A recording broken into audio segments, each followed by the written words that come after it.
How to make a GIF from video on iPhone. First of all, open up the Shortcuts application on your phone. Once you're here, go to the bottom panel and tap on Gallery.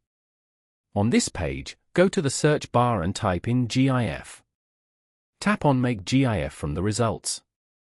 Now, go to the bottom panel and tap on the Shortcuts section.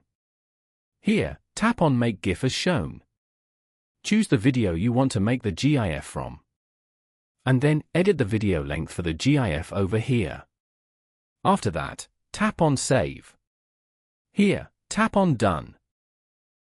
Now, go back and open up the Photos app. You can view the GIF you just created over here. Following these steps, you can easily make a GIF from video on iPhone. Thank you for watching. Please leave a like if this tutorial helped you, or leave a comment below if you have any questions related to the video.